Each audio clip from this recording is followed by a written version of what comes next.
안녕하세요. 저는 인과응보라는 말을 굳게 믿고 있는 40대 여자입니다. 세상엔 참 다양한 사람이 많지만 그 중에서도 자신의 잘못을 인정하지 않고 뻔뻔하게 나오는 인간들이 제일 꼴보기 싫은 것 같습니다. 제 주변에도 그런 인간이 한 명 있었는데요. 그건 바로 저의 남편입니다. 하지만 나쁜 짓을 하면 언젠간 벌을 받게 된다고 생각해요.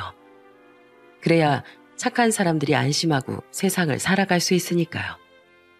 전 오늘 남편과의 사이에서 있었던 일을 얘기해 보려고 합니다. 끝까지 재밌게 들어주셨으면 좋겠습니다. 생각해보면 저의 어린 시절은 불행했던 것 같습니다. 저희 아빠는 정말 못된 사람이었거든요. 맨날 술을 먹고 들어와 엄마한테 손찌검을 하고 대놓고 바람까지 피우는 쓰레기 중에 쓰레기였죠. 하루는 집에서 자려고 누웠는데 아빠가 또 술에 잔뜩 취해선 술집 여자를 집까지 데려온 적이 있었어요. 엄만 그걸 보고 아빠를 향해 소리를 질렀죠. 이 미친 인간아, 하다 이젠 집에까지 술집 여자를 데리고 와? 내가 살다 당신 같은 남봉꾼은 처음 봐. 당장 데리고 안 나가? 에이씨, 나갈 거면 너희들이 나가. 여긴 내 집이야. 내가 내 집에 여자를 데리고 오든 말든 당신이 무슨 상관이야? 그런데 그때 당시 고등학생이던 오빠가 더 이상 참지 못하고 소리를 버럭 질렀습니다. 아빠, 진짜 미쳤어? 우리한테 창피하지도 않아? 그렇게 여자가 좋으면 결혼하지 말고 이 여자 저 여자 다 만나고 살지. 왜 결혼해서 우리 가족을 불행하게 만들어? 아빠가 그러고도 사람이야? 너 이 자식 감히 어디다 대고 성질이야? 너도 네 엄마처럼 몽둥이로 얻어 맞아봐야 정신 차릴래? 그래, 때려봐. 때려보라고. 우리 엄만 나랑 민선이가 아빠 없이 자랄까봐 이혼도 못하고 당하고 살지만 난 아니거든? 때리면 때린 만큼 되갚아줄 거고 경찰에 신고까지 해버릴 거야. 그러니까 얼른 때려봐. 때려보라니까? 결국 오빠와 아빠는 몸싸움을 하며 엎치락 뒤치락 했고 말리던 저와 엄마도 나중엔 이판사판으로 아빠의 머리채를 잡아 뜯고 죽어라 싸웠습니다. 세 명이 달려드니 그렇게 성질이 더럽던 아빠도 꼼짝을 못하더군요. 아빤 잘못했으니 제발 그만하라고 사정했지만 전 엄마를 그동안 못 살게 군 아빠를 도저히 용서할 수 없었습니다. 그래서 전 엄마에게 이렇게 말했어요. 엄마, 난 이런 아빠 필요 없어. 제발 아빠하고 이혼 좀 해. 그래야 우리 가족이 숨 쉴 수 있다고. 그동안 저와 오빠 때문에 이혼을 망설이던 엄만 자식들한테까지 손찌검을 하는 아빠를 보고선 드디어 이혼을 결심하시더군요. 결국 제가 중학생이던 때 엄만 아빠와 이혼하고 저랑 오빠랑 셋이서 살게 되었답니다. 저희 엄만 시장에서 젓갈 장사라며 저와 오빠를 먹여 살리셨어요. 저도 학교 끝나고 종종 가서 일을 돕곤 했는데 손님이 꽤나 많더라고요. 엄만 젓갈을 직접 담그는 것도 있고 다른 데서 떼오는 것도 있었는데 특히 엄마가 직접 담그는 명란젓이 그렇게 인기가 많았답니다. 사장님, 오늘 명란젓이 이게 다예요? 아유, 일부러 일찍 왔는데 벌써 다 팔려버렸네. 저 그럼 남은 명란젓 다 싸주시고요. 오징어 젓갈도 좀 주세요. 우리 집 명란젓이 워낙 인기가 많잖아요. 다른 손님들은 이거 맛보려고 어제 출발한다던데 조금 더 일찍 오시지 그랬어요. 아침에 출근하면 명란젓 사러 온 줄이 시장 입구를 넘어서 500m나 서 있다니까요. 어머, 농담도 참. 하여튼 사장님 참 재미있으셔. 나 재미있는 사람인 거 이제 알았어요? 일단 오늘은 아쉬우니까 이 육젓 좀 가져가서 드셔봐요. 이건 내가 서비스로 드릴게. 이거 먹어보면 다음엔 명란젓뿐만 아니라 육젓도 찾으러 올걸요? 엄마 손님들한테 종종 서비스로 다른 젓갈을 조금씩 싸주기도 하셨는데 그렇게 하면 열의 아홉은 다음번에 그 젓갈을 사러 오셨어요. 그만큼 엄마가 파는 젓갈들이 맛있었거든요. 저는 그런 엄마가 너무 자랑스러웠어요. 하루는 학교에서 존경하는 사람에 대해 발표하는 수업이 있었는데 전 앞으로 나가 이렇게 말했답니다. 제가 세상에서 가장 존경하는 사람은 저희 엄마입니다. 저희 엄만 무서운 도둑들을 양성하는 두목이에요. 저희 엄마가 시장에서 파는 젓갈들이 전부 다 밥도둑이라서 순식간에 밥을 없어지게 만들거든요. 손님들이 그러시는데 엄마가 파는 젓갈을 먹으면 집 나간 입맛도 되찾게 해준대요. 그래서 명품 중에 명품 음식이라고 하더라고요. 그래서 전 저희 엄마가 세상에서 제일 존경스러워요. 저희 엄마가 파는 젓갈을 사러 오는 손님들을 볼 때마다 뿌듯하거든요. 저도 엄마처럼 사람들이 많이 찾아주는 그런 사람이 되고 싶어요. 제가 이렇게 발표하자 친구들도 재미있다며 웃으면서 박수를 쳐주더군요. 그때 전 우리 엄마가 얼마나 훌륭한 사람인지 다들 알아주는 것 같아 기분이 뿌듯했어요. 제가 고등학생이 되면서부턴 공부하느라 엄마 일을 잘 도와드리지 못했어요. 대신 엄마가 퇴근하고 오시면 피곤하지 않게 오빠랑 밥도 알아서 챙겨 먹고 집안일도 다 해놓곤 했답니다. 엄마가 시장에서 얼마나 고생하는지 잘 알고 있었기에 더 자발적으로 했던 것 같아요. 시간이 흘러 전 대학을 졸업하고 평범한 직장에 취업했어요. 그리고 열심히 일하던 중 지인의 소개로 중고차 영업 직원으로 일하는 남편을 만나게 되었답니다. 남편은 영업사원이라 그런지 친절하고 말도 잘했어요. 그래서 저희 집에 처음 인사하러 왔을 때도 엄마한테 싹싹하게 잘하더라고요. 남편은 저희 엄마가 차려주신 반찬을 하나씩 맛보더니 감탄을 금치 못하더군요. 이야, 어머니께서 젓갈 장사를 하신다더니 역시 손맛이 끝내주시네요. 제가 원래 많이 먹는 편은 아닌데 밥이 술술 들어가네요. 어머님, 저 밥 한 공기만 더 먹어도 될까요? 원래 어른들은 밥 잘 먹는 사람을 예뻐하시잖아요. 게다가 엄마가 직접 만든 반찬들을 너무 잘 먹어주니까 엄마도 기분이 좋아 보이시더군요. 결국 전 얼마 후 30대 초반의 나이에 남편과 결혼을 하게 되었습니다. 남편과의 결혼 생활은 무난했습니다. 영업사원이라 매달 실적에 따라 버는 돈이 다르긴 했지만 그래도 제가 저축을 꼬박꼬박 잘하고 돈을 계획 있게 써서 생활하는 데는 문제가 없었어요. 저희 신혼집은 친정이랑 같은 동네에 있었는데 주말 저녁마다 친정에 가서 같이 저녁을 먹곤 했어요. 남편은 저희 엄마한테 참 살갑게 잘하더군요. 장모님, 시장에서 오래 서 계시느라 발 아프지 않으세요? 제가 이번에 홈쇼핑에서 진짜 푹신한 신발이 있다고 그래서 한번 사봤거든요. 장모님 발 사이즈에 맞춰서 샀는데 맞을지 모르겠네요. 한번 신어보세요. 아이고, 뭘 이런 것까지. 역시 안서방 자네가 최고야. 난 남자 보는 눈이 없었는데 우리 민선이가 나를 안 닮아서 다행이지 뭐야. 그래서 자네 같은 듬직하고 착한 신랑을 만났잖아. 저는 그런 남편과의 사이에서 아들을 둘 낳고 행복하게 지냈습니다. 그런데 무탈하기만 하던 결혼 생활에도 위기가 찾아오긴 하더군요. 하루는 퇴근하고 밤늦게 집에서 쉬고 있었는데 엄마한테서 전화가 왔더라고요. 엄마는 잔뜩 화난 목소리로 이렇게 말씀하셨습니다. 민선아, 안서방이 원래부터 그렇게 주사가 심했니? 술 좋아하는 건 알고 있었는데 그렇게 망나니 같은 사람이었냐고. 엄마, 그게 무슨 얘기야? 주사라니. 망나니 또 뭐야? 너 안서방 지금 경찰서에 잡혀간 거 얘기 못 들었어? 내가 아까 퇴근하고 집에 가고 있는데 집 근처 술집 야외 테이블에서 안서방이 싸움질을 하고 있더라. 가만히 있는 옆 테이블 사람들한테 뭘 꼬라보냐면서 시비를 걸고 그 사람들이 먹던 맥주잔까지 던져서 깨뜨려 버렸어. 그 사람들이 그냥 직원 부르다가 그냥 눈 마주친 거라고 했는데도 혼자서 기분 나쁘다면서 발길질을 하고 아주 주먹까지 날리더라고.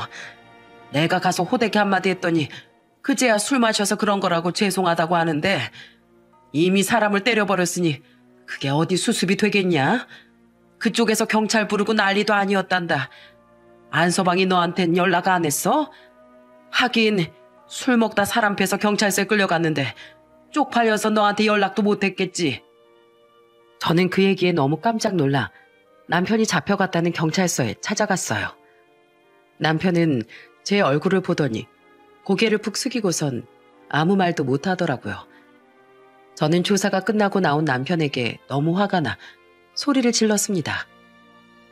당신 도대체 이게 어떻게 된 거야? 어디 할 짓이 없어서 술 먹고 사람을 패. 당신 원래 이런 사람이었어? 미안해. 오늘 일하다가 스트레스를 받아서 술을 좀 많이 마셨더니 나도 모르게 그렇게 됐네. 그런데 나 원래 이런 사람 아니야. 당신도 알잖아. 내가 언제 당신 앞에서 이런 모습 보였던 적 있어? 이번엔 실수였어. 내 인생에 딱 한 번 있는 실수였다고. 실수? 그걸 말이라고 해? 내가 세상에서 제일 싫어하는 게 술 먹고 폭력 쓰는 남자야. 한 번만 더 이런 식으로 나오면 나 절대 가만 못 있어. 우리 애들 나 혼자 키우는 한이 있어도 주정뱅이랑은 같이 못 산다고. 결국 남편은 상대방한테 합의금도 물어주고 반성한다며 한동안 술도 마시지 않더군요. 그래서 저도 이번 한 번은 실수라고 생각하고 그냥 넘어가기로 했습니다. 그 이후엔 다시 집안이 평온했어요.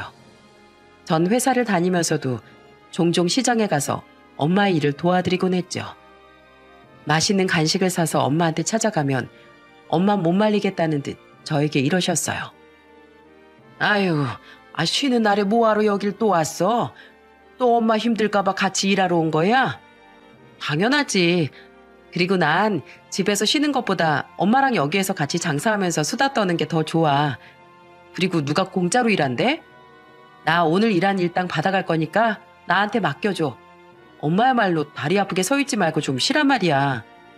아이고, 못 말린다, 못 말려.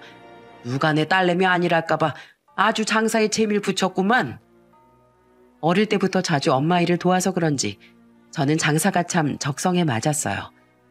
게다가 젓갈 만드는 것도 은근히 재밌더라고요. 그게 염도랑 온도를 잘 맞춰야 돼서 생각보다 까다롭고 정성이 들어가는 작업이었거든요. 나중에 나이 먹으면 저도 엄마랑 같이 젓갈 장사나 할까 하는 생각도 했죠. 엄마는 제가 일을 도와드릴 때마다 매번 일당을 챙겨주셨는데 그것도 엄마 몰래 꼬박꼬박 모으고 있었어요. 나중에 선물로 드리고 싶었거든요. 남편도 그때 그 술집 사건 이후로 저희 엄마 앞에서 좋은 모습만 보이려고 노력하는 것 같았어요. 그래서 저희 엄마도 남편에게 실망했던 마음이 조금씩 풀어지고 있었죠. 그런데 하루는 친정엄마가 저희 집에 와서 식사를 하시는데 이런 말씀을 하시는 거예요. 안서방, 내 친구가 이번에 중고차 산다고 해서 자네 전화번호를 알려줬거든. 아마 조만간 전화가 갈 텐데 신경 좀 써주게. 지금 타던 차가 15년이 넘어서 바꿔야 하는 상황인데 돈이 별로 없다고 하더라고. 그래서 내가 우리 사이가 중고차 영업 직원이니까 한번 연락해 보라고 했지. 그 친구가 차에 대해 잘 몰라서 자세히 설명해주면 아마 좋아할 거야. 아, 그래요? 장모님 친구분이시면 무조건 제가 잘해드려야죠. 저만 믿으세요. 남편이 자신만만하게 말하자 엄만 자네만 믿겠다면서 웃으시더군요. 남편이 지난번에 사고를 쳐서 속상했는데 이럴 땐 도움이 되는 것 같아 저도 뿌듯하더라고요. 그런데 일주일 후 생각지도 못한 문제가 터지고 말았습니다. 그날도 전 주말이라 엄마를 도와 시장 일을 하고 있었는데 갑자기 남편한테서 차를 사갔던 엄마 친구분이 시장에 찾아오신 거예요. 친구분은 다짜고짜 저희 엄마한테 사태질을 하면서 막 화를 내더라고요. 민선 엄마, 어떻게 나한테 이럴 수가 있어? 요새 중고차 딜러들 중에 사기꾼이 그렇게 많다더니 감히 나한테 사기꾼을 소개시켜줘? 사위가 싸게 해준다며. 다른 데 가봤자 이것보다 더 싸게 못 사니까 사위만 믿고 사면 된다며. 그런데 어떻게 이래? 민선 엄마, 도대체 사위한테 돈 얼마 받았어? 둘이 한통속인 거지? 사위랑 둘이 짜고서 날 등쳐먹고 둘이 돈 나눠 가지려고 한 거지? 아니, 그게 무슨 소리야. 사기꾼이라니. 우리 사위가 자네한테 사기를 쳤단 말이야? 그래, 사기도 아주 대단하게 쳤더라. 내가 차에 대해 잘 모르는 것 같으니까 들통날 줄 몰랐나 보지? 아니, 어떻게 1,500만 원짜리 차를 2천만 원 넘게 받고 팔어? 도대체 얼마를 남겨먹은 거야? 내 돈으로 사위랑 잔치라도 벌이려고 했었어? 잠시만요. 제 남편이 차를 그렇게 비싸게 팔았다고요? 말도 안 돼. 원래 그런 사람 아닌데. 아니긴 뭐가 아니야. 그렇게 등쳐먹으면 내가 가만히 당하고 있을 줄 알았나 봐. 아주 사위를 내세워서 돈이나 뜯어가니까 기분 좋았지? 그런데 민선 엄마만 사위 있는 줄 알아? 나도 사위 있어. 우리 사위가 알아보니까 시세가 딱 1,500만 원이라더라. 어디서 그렇게 비싼 돈 주고 샀냐면서 당장 다리 몽둥이를 분질러 버리겠대.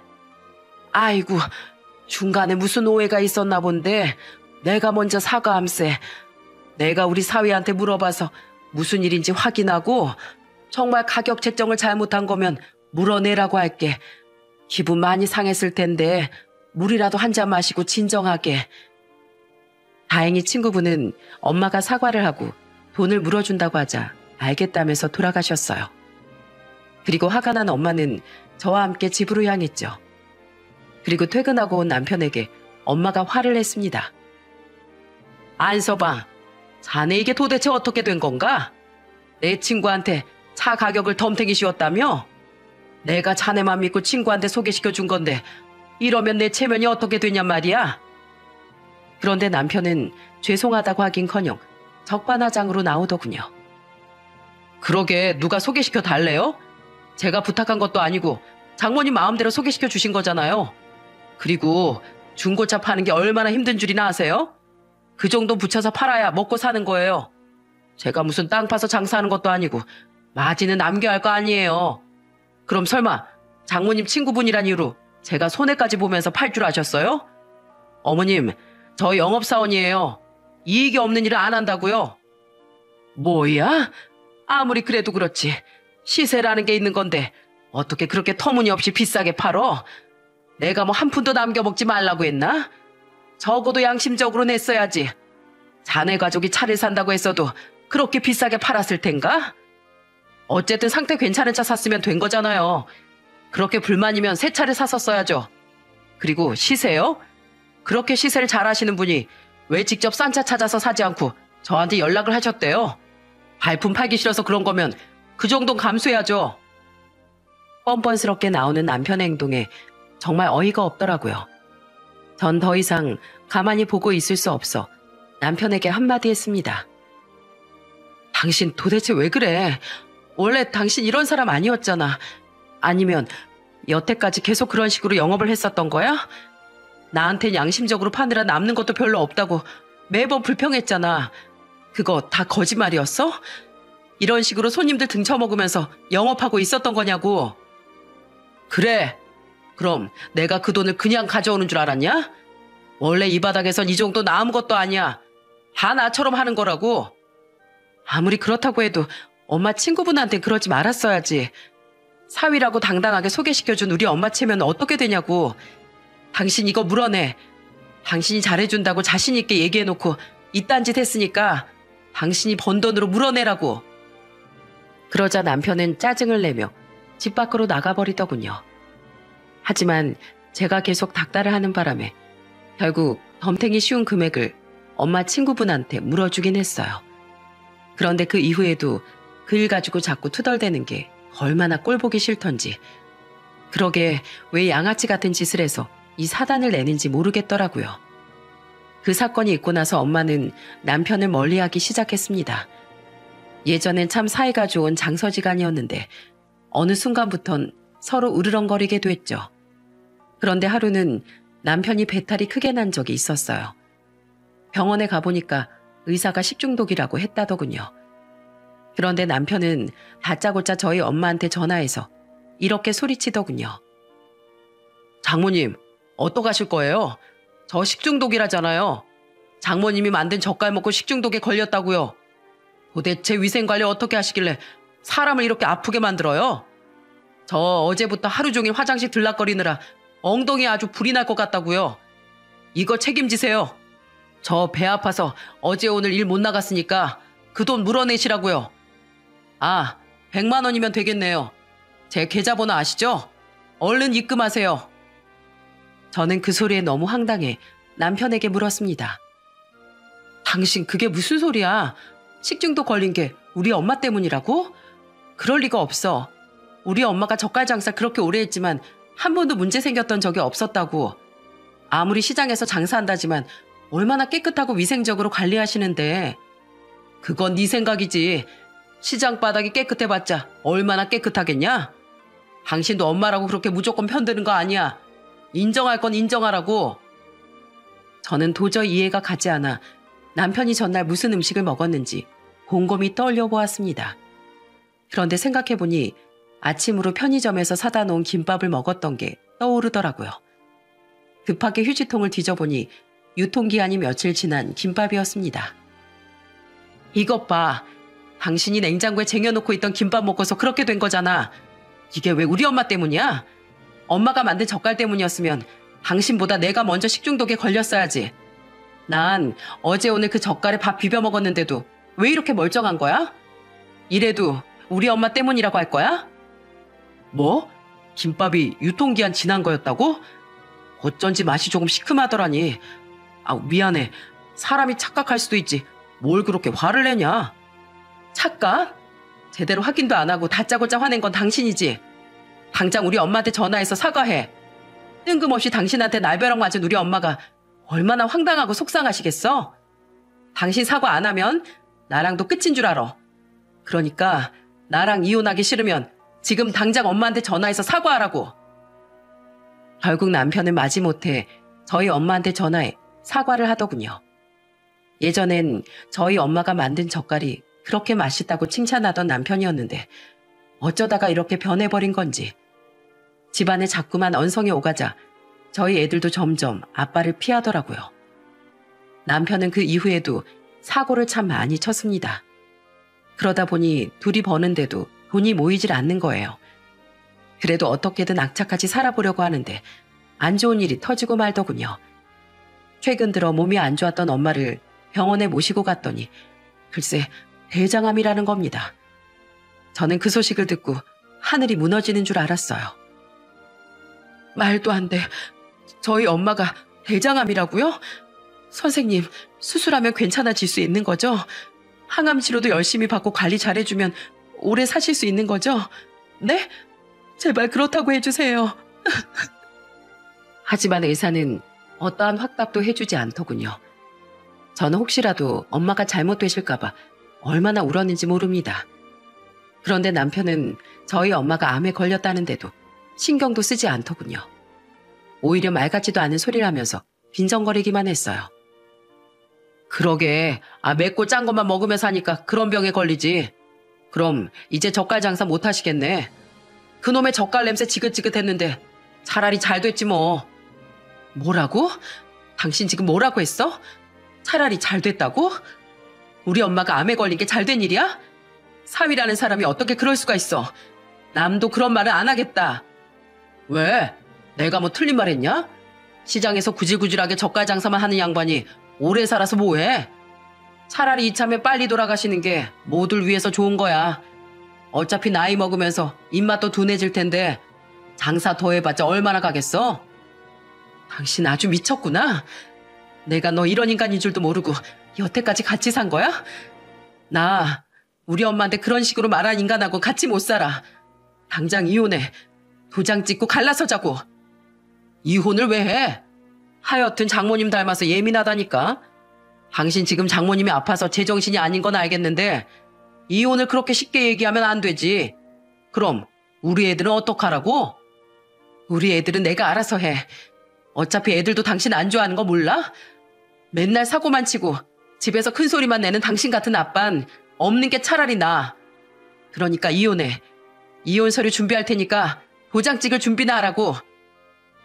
하지만 남편은 제 말을 무시하더니 아예 집을 나가버리더군요. 하지만 전 엄마의 수술 때문에 정신이 없어서 남편과 다시 얘기할 정신도 없었어요. 그리고 얼마 후 다행히 엄마는 수술을 무사히 마치셨습니다. 하지만 항암 치료도 해야 되고 앞으로 어떻게 될지 모르는 일이라 항상 긴장해야 했죠. 그런데 남편은 그 와중에도 끝까지 쓰레기 같은 짓을 벌이더군요. 언젠가부터 다시 술을 마시기 시작한 남편이 음주운전으로 사람한테 상해를 입히고 만 거였어요. 그 사실만으로도 열받아 죽겠는데 뻔뻔하게 저한테 돈을 달라고 하더군요. 당신 모아둔 돈 없어? 나 합의금 못 내면 감방 들어가야 된단 말이야. 당신은 내가 전과자가 됐으면 좋겠어? 그동안 생활비 야금야금 모아둔 거라도 있을 거 아니야. 있긴 뭐가 있어? 당신이 여기저기서 사고치고 다니느라 그동안 번 돈 다 날아간 거 몰라? 남는 돈이 있어야 모아두지. 지금도 매일 생활에 쪼들리는데 왜 나한테서 돈을 찾아? 그리고 당신, 지금 보니까 완전히 인간 말종이구나. 어디 할 짓이 없어서 음주운전까지 해? 당신 그게 얼마나 끔찍한 짓인 줄은 알아? 실수 한 번 한 거 가지고 왜 그래? 원래 술 좋아하는 사람들은 음주운전 한 번씩 다 하는 거야. 내가 이번에 재수가 없어서 사고를 내는 바람에 걸린 거지. 안 그랬으면 이렇게 합의금 물어줄 일도 없었다고. 재수 없는 건 당신이 아니라 당신 때문에 다친 그 사람이겠지. 멀쩡히 걷고 있다가 당신 때문에 병원 신세 지게 생겼잖아. 나 당신 같은 인간이랑은 단 1분 1초도 같이 있고 싶지 않아. 내가 저번에 말했지? 이혼하자고. 그런데 왜 대답이 없어? 끝끝내 내가 소송까지 가길 바라는 거야? 당장 이 집에서 꺼져. 이혼하자고 하니까 당당하게 집 나간 인간이 왜 돈 필요하니까 기어들어와? 당신 두고 봐. 조만간 내가 이혼 소송 걸어버릴 테니까. 저는 남편을 도로 내쫓아버렸습니다. 그런데 남편은 제가 돈을 안 주자 병실에 누워있는 저희 엄마한테 찾아갔나 보더군요. 다음날 엄마한테 그 얘기를 듣고 저는 뒷목을 잡을 뻔했습니다. 민선아, 너같이 착한 애가 어쩌다가 그런 놈을 만난 겠냐? 안서방 그 자식 아주 못돼 먹은 놈이야. 음주운전 때문에 합의금을 물어줘야 하는데 돈이 없다면서 나보고 돈을 달라더구나. 뭐라고? 그 인간이 엄마한테 돈을 달라고 했단 말이야? 그래서 설마 진짜로 돈을 준 건 아니지? 내가 미쳤다고 그 돈을 주겠니? 너 같은 자식한테 줄 돈 없다고 내 딱 잘라서 거절했지. 장모가 아픈데도 눈 하나 깜짝 안 하던 놈이 다른 것도 아니고 음주운전 합의금을 달라는데 어떤 정신 나간 인간이 그 돈을 주겠어? 교도소에 들어가든지 말든지 알아서 하라고 하고 병실에서 내쫓아버렸다. 민선이 너 당장 안서방이랑 이혼해. 그런 쓰레기 같은 놈하고 더는 상종하지 말거라. 그게 우리 손주들을 위해서라도 최선의 방법이야. 말도 안 돼. 어떻게 아픈 엄마한테까지 찾아와서 그럴 수가 있어? 쓰레기인 줄은 알았지만 이 정도로 악취나는 인간인 줄은 몰랐어. 엄마, 걱정하지 마. 나 그 인간이랑 이혼할 거야. 이혼 소송을 해서라도 그딴 자식이랑은 갈라서 버릴 거라고. 결국 전 이혼 소송 끝에 남편과 이혼하게 되었습니다. 이제 그 지긋지긋한 얼굴을 안 봐도 된다고 생각하니 속이 다 후련하더군요. 그리고 전 엄마의 간호에만 온 정신을 쏟았어요. 엄마가 다시 회복해서 예전처럼 저랑 오순도순 잘 지낼 수 있기만을 바랬죠. 하지만 너무 큰 바람이었을까요? 저희 엄만 제가 이혼한 지 5개월 만에 결국 돌아가시고 말았습니다. 저는 땅이 꺼져라 통곡하며 엄마를 불렀어요. 엄마, 제발 가지 마. 수술도 잘 됐고 치료도 잘 받고 있었잖아. 어떻게 이렇게 갑자기 가버릴 수가 있어? 나랑 다시 엄마가 만든 젓갈에 밥도 비벼 먹고 우리 애들이랑 쉬는 날에 나들이도 가야지. 엄마, 제발 한 번만 눈 떠봐. 제발. 하지만 다정했던 엄마의 목소린 다신 들을 수 없었습니다. 엄마를 한순간에 잃게 되다니 정말 믿어지지가 않더군요. 장례식장에서 상복을 입고 조문객들을 맞으면서도 하염없이 눈물을 흘렸어요. 그런데 장례식장에 뜬금없이 웬 불청객이 찾아오더군요. 그건 바로 이혼한 전남편이었습니다. 전남편이 장례식장에 들어서자마자 저희 오빠가 나서서 한마디 했어요. 야, 네가 뭔데 여길 쳐들어와? 당장 안 나가? 그런데 전남편은 술에 잔뜩 취해서는 안 나가려고 버티더군요. 아, 왜 이래? 내가 뭐 못 올 때 왔어? 나 이 집 전 사위야. 남도 같이 슬퍼해주러 오는 마당에 나 정도면 자격 되는 거 아니야? 뭐? 야, 이 자식아. 네가 자격 있긴 뭐가 있어. 네가 우리 엄마한테 막말하고 온갖 나쁜 짓거리 다 했던 거 내가 모를 줄 알아? 아, 어쩌라고. 그래도 장모님 마지막 가는 길 배웅은 해줄 수 있는 거잖아. 아무리 이혼했다지만 조문객을 이렇게 내쳐도 되는 거야? 진짜 인심 더럽게 없네. 그런데 장례식장이 너무 소란스러워지자 주변 어른들이 한마디씩 하더군요. 기껏 여기까지 와주셨는데 이런 모습을 보여드리기 너무 죄송해 저는 남편을 일단 테이블에 앉혔어요. 당신 조용히 밥만 먹고 바로 가. 우리 엄마 가는 길 끝까지 속 시끄럽게 하지 말란 말이야. 알겠어? 참나, 왜 이렇게 다 푸대접이야? 알았어. 밥만 먹고 조용히 나가면 되잖아. 그게 네가 원하는 거지? 그래, 제발 소란 좀 피우지 마. 그동안 우리 가족 못 살게 굴었으면 적어도 예의는 갖출 줄 알라고. 저는 전 남편에게 단단히 주의를 준 후 자리를 떴습니다. 조문객들이 많아 전 남편한테만 신경을 쓸 수가 없었거든요. 그런데 전 남편은 무슨 먹방이라도 찍으러 온 건지 앉아서 술을 연신 들이키며 현육을 개걸스럽게도 집어먹더군요. 심지어는 큰 소리로 떠들며 분위기를 흐리기까지 했어요. 저는 도저히 참을 수 없어 전 남편에게 다가가 이렇게 말했습니다. 제발 조용히 밥만 먹고 가라는데 그게 그렇게 어려워? 왜 그렇게 시끄럽게 떠들고 난리야? 누가 보면 잔치집에 온 줄 알겠어. 야, 너 말 한 번 잘했다. 여기가 너한텐 장례식장일지 몰라도 나한텐 잔치집이야. 그 생선 냄새 나는 노인네가 사라졌으니 이보다도 기쁜 일이 어디 있겠어? 이제 그 구질구질한 젓갈 냄새 맡을 필요도 없고. 야야, 그러지 말고 술이나 더 가져와. 나 너무 기분 좋아서 오늘 진탕 취해서 춤이나 춰야겠으니까.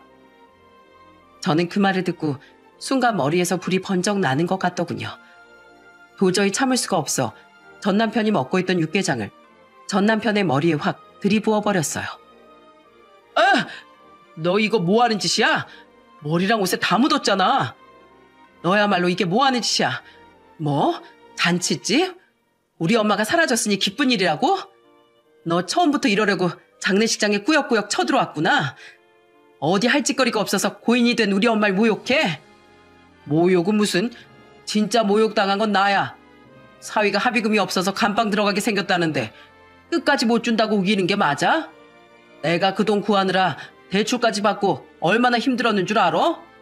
아직도 그 돈 갚느라고 등골이 아주 휘어진다고. 당신 엄마가 나한테 그 돈 주기만 했어도 내가 이렇게까지는 안 해. 이게 다 자업자득이라고. 자업자득 같은 소리 안 해. 음주운전 합의금 물어주느라 대출금에 허덕이는 네가 자업자득이겠지. 그리고 죄를 저질렀으면 당연히 벌을 받아야 되는 거 아니야? 왜 죄 없는 우리 엄마한테 가서 돈을 달라고 해? 사람이 뻔뻔해도 정도가 있어야지. 암 수술 받고 누워있는 우리 엄마한테 네 합의금 물어달라는 소리가 입 밖으로 나오디? 아, 너 이제 보니까 아주 입으로 똥을 싸는구나. 어쩐지 당신 근처에만 가도 악취가 풍기더라. 당신 우리 엄마 보고 젓갈 냄새 난다고 했지? 그래, 우리 엄마가 젓갈 장사만 30년을 했는데 당연히 몸에 냄새가 배었을 수도 있겠지. 그런데 어떡하냐? 젓갈 냄새는 입맛을 도둑이라도 하지. 당신한테서 나는 그 쓰레기 냄새는 토악질만 나오거든? 뭐라고? 너 지금 말 다 했어? 이게 보자 하니까 못하는 말이 없네. 아무리 그래도 내가 네 전 남편이야. 여태까지 내가 번 돈으로 먹고 살고 했으면서 나한테 그런 소리가 나와? 웃기는 소리 하고 있네. 나는 뭐 놀았니? 돈 안 벌었어? 오히려 너야말로 내가 번 돈으로 먹고 살았던 거겠지. 중고차 팔아서 돈 벌면 뭐해? 맨날 사고 치느라 그 돈 다 공중분해 시켜버리는데. 너 당장 나가. 소란 피울까봐 밥만 먹고 조용히 있다 가라고 한 건데 그딴 개소리나 짓거릴 거면 당장 꺼지라고. 그런데 그때 어느새 몰려든 어른들이 전 남편에게 마구 손가락질을 하기 시작했습니다. 저런 씹어 죽여도 시원찮을 놈. 민선이 너 여태까지 저런 놈이랑 살았던 게냐? 저딴 놈은 진작에 머리채를 다 뜯어놨었어야지. 그러게 말이에요. 민선이가 이혼했다고 해서 성격 차이겠거니 했더니만 저딴 쓰레기 같은 놈이었을 줄이야. 아이고, 이래서 민선 엄마가 그 큰 병에 걸렸나 봐요. 사이가 사고만 치고 속을 썩이니 아무리 건강한 사람이어도 안 아프고 백이겠어요? 예, 민선아. 아무래도 육개장 한 그릇으론 부족할 것 같구나. 내 아주 전원 머리통에 음식 쓰레기를 들이붓던지 해야겠어. 그런데 그 말이 끝나기도 전에 전 남편의 얼굴을 타고 노란 액체가 줄줄 흘러내리더군요. 깜짝 놀라 옆을 쳐다보니 저희 오빠가 전 남편이 마시던 맥주를 머리에 들이붓고 있었어요. 이게 뭐야? 왜 남의 얼굴에 술을 들이붓고 난리야? 왜? 너 술 좋아하잖아. 술 먹고 음주운전이나 하고 우리 엄마 장례식장까지 찾아와서 혼자 술판 버린 것 같길래 많이 마시라고 들이붓는 건데 이걸로도 모자라? 왜?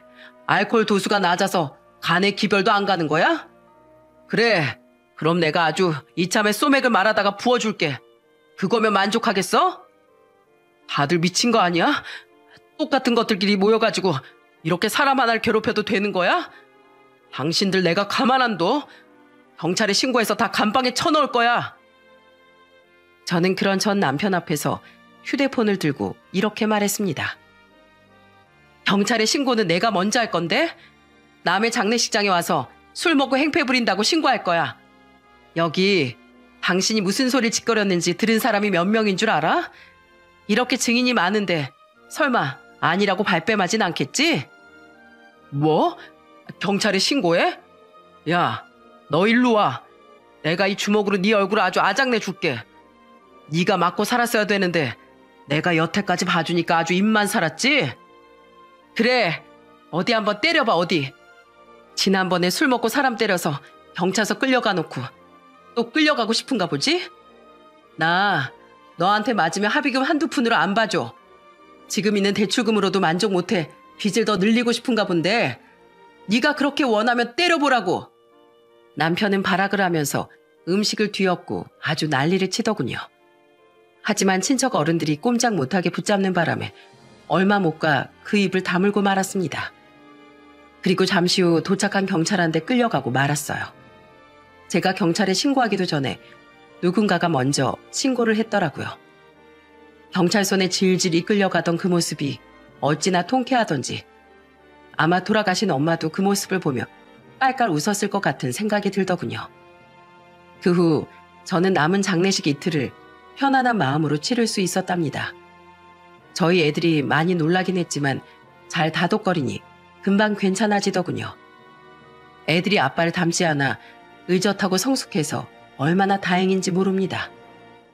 그렇게 장례식을 모두 치른 후 집에 돌아온 전 며칠 동안 멍하니 지냈어요. 이제 엄마를 영영 볼 수 없다는 사실이 실감나지 않았거든요. 그런데 일주일쯤 지났을 때 문득 엄마와 제잘제잘 수다를 떨던 그때가 너무 그리워서 미칠 것 같더군요. 그래서 저는 무작정 엄마가 운영하던 젓갈집에 찾아갔어요. 거기에 가면 엄마와 마치 함께 있는 것처럼 느껴질 것 같아서요. 가보니 엄마가 쓰시던 물건들이 그대로 있어 가슴이 참 아프더군요. 저는 문 닫은 가게 안에서 혼자 눈물을 흘렸습니다. 엄마, 나 엄마 없이 잘 살 수 있을까? 벌써부터 엄마가 너무 그립고 보고 싶은데 엄마 없이 우리 애들 키우면서 행복하게 살 수 있을까? 엄마, 나 아직도 엄마가 죽었다는 게 믿어지질 않아. 내가 이렇게 가게에 찾아오면 왜 또 왔냐고 웃으면서 말하던 엄마의 표정이 너무나도 생생하단 말이야.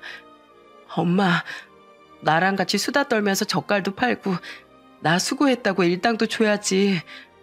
내가 엄마 못지않게 장사 수완이 좋다고 나 항상 칭찬해줬잖아. 그런데 왜 아무도 없이 가게만 덩그러니 남겨놓은 거야? 엄마의 손길이 닿은 물건들이 이렇게나 많은데 왜 엄마만 혼자 세상에서 사라져버린 거냐고. 그런데 가게 안에서 한참을 울고 있던 도중 누군가가 가게 문을 놓고 하는 소리가 들렸습니다. 저는 깜짝 놀라 눈물을 닦고 문 밖으로 나갔어요. 바깥엔 자주 오시던 단골 손님 중 한 분이 서 계시더군요. 아, 안녕하세요. 아이고, 여기 사장님 따님이구만. 사장님께서 세상을 떠나셨다고요? 아이고, 어쩌면 좋을까. 한동안 가게 문을 안 열길래 주변 시장 상인분들한테 물어보니까 다들 그렇게 말씀하시더라고요. 어머님이 그렇게 되셔서 마음이 참 아프시겠어요. 아, 네, 괜찮아요. 그런데 여긴 어쩐 일로 오셨어요? 저희 지금 장사 안 하는데. 안 그래도 그거 물어보려고 들른 거예요. 혹시나 안에 사람이 있나 하고 노크했더니 따님이 계셨네. 저희 남편이 여기 젓갈을 참 좋아하거든요. 아직 가게 정리는 안 한 것 같은데 혹시 계속 젓갈을 판매하실 계획은 없으신가 하고요. 네? 글쎄요. 저희 엄마가 돌아가셔서 하실 분이 없는데. 왜요? 따님이 물려받아서 하시면 되죠. 저번에 보니까 판매도 시원시원하게 잘하시더만. 아이고, 마음 아프실 텐데 제가 주제넘게 참견했네요. 너무 신경 쓰지 마세요. 그냥 너무 궁금해서 한번 와본 거예요. 아이고, 제가 장례식장은 어딘지 몰라서 못 갔는데 이거라도 먹고 힘내요. 요 앞에서 산 호떡인데 참 달달하니 맛있어서 먹으면 기분이 나아질지도 몰라요. 손님은 저에게 종이봉투에 들어있는 호떡을 건네주고선 뒤돌아 가시더군요. 저는 멍하니 호떡을 바라보다가 그만 눈물을 쏟고 말았습니다. 엄만 이미 돌아가셨는데 엄마의 젓갈을 아직도 찾아주는 손님이 있다니 너무 감사했어요. 엄마가 이곳에서 30년 동안 참 열심히 사셨구나 하는 생각에 가슴이 울컥하더라고요. 그 이후 집에 돌아온 저는 일생일대의 결심을 하게 되었습니다. 그건 바로 회사를 그만두고 엄마의 젓갈집을 운영하는 거였어요. 엄마가 30년 동안이나 일군 가게를 그냥 처분하기엔 너무 아까웠거든요. 엄마의 젓갈 맛을 기억해 주시는 손님들이 있으니 그 맛을 제가 이어가기로 했습니다. 저도 그동안 엄마랑 같이 일하면서 많이 배웠던 덕에 어느 정도는 자신이 있었거든요. 게다가 수입도 꽤 괜찮았으니 오히려 애들 키우기엔 이게 더 낫겠다는 생각도 들었습니다. 그 후 저는 그동안 먼지 쌓여있던 가게를 싹 청소하고 젓갈도 새로 담갔어요. 엄마한테 배운 그대로 했는데 먹어보니 나름 괜찮더라고요. 그리고 가게를 재오픈하는 날 손님들께 자신있게 젓갈을 권했답니다. 아버님, 예전에 자주 오셨던 분 맞죠? 이 명란젓 한번 드셔보세요. 저희 엄마가 만든 거랑 맛이 비슷한지 평가해 주시면 제가 서비스로 조금 챙겨드릴게요. 아이고, 그때 그 딸내미 아니여. 사장님이 돌아가셨다더니 물려받아서 운영하나 보네. 어디 보자. 그래도 그 맛을 따라하기가 쉽지 않을 텐데. 그런데 명란젓을 맛본 손님은 눈을 크게 뜨더니 껄껄 웃으시더군요. 이거 맛이 아주 똑같네. 똑같어. 역시 그 엄마의 그 딸이로구만. 내가 이 젓갈을 다시 못 먹을 줄 알고 섭섭했는데 이제 자주 와도 되겠어? 어머, 정말요? 감사해요, 아버님. 제가 조금 싸드릴 테니까 집에 가셔서 밥이랑 쓱쓱 비벼 드세요. 참기름에 계란 노른자까지 넣어서 비벼 드시면 더 맛있는 거 아시죠? 그 후에도 지나다니는 손님들과 시장 상인분들까지 어쩜 이렇게 엄마가 만들었던 걸 똑같이 만드냐면서 칭찬을 해주시더군요. 저는 내심 맛이 변했다고 실망하시면 어떡하나 걱정했는데 그럴 필요가 없겠더라고요. 엄마의 맛을 재현하는 데는 성공했으니 이제는 열심히 운영해 나가는 일만 남았다고 생각했습니다. 엄마의 젓갈 맛이 이어지는 한 엄만 제 옆에 있는 거나 마찬가지였으니까요. 그렇게 열심히 장사를 하다 보니 저도 점점 전문 장사꾼이 되어가더군요. 이렇게 적성에 맞는 걸 왜 진작 안 했나 후회까지 들더라고요. 그렇게 엄마의 젓갈집을 운영한 지도 벌써 1년 넘게 흐르고 전 얼마 전에 인터넷 판매까지 개시했답니다. 멀리서 오신 손님들이 택배를 종종 요청하셨는데 거기에서 아이디어를 얻은 거죠. 어느새 입소문이 났는지 인터넷 판매를 시작하자 매출이 확 뛰더군요. 할 일이 너무 많아져 조만간 직원을 한 명 뽑아야 될 수준이더라고요. 그런데 한창 잘 되고 있는 저와는 달리 그 파렴치한 전 남편은 완전히 나락으로 떨어졌더군요.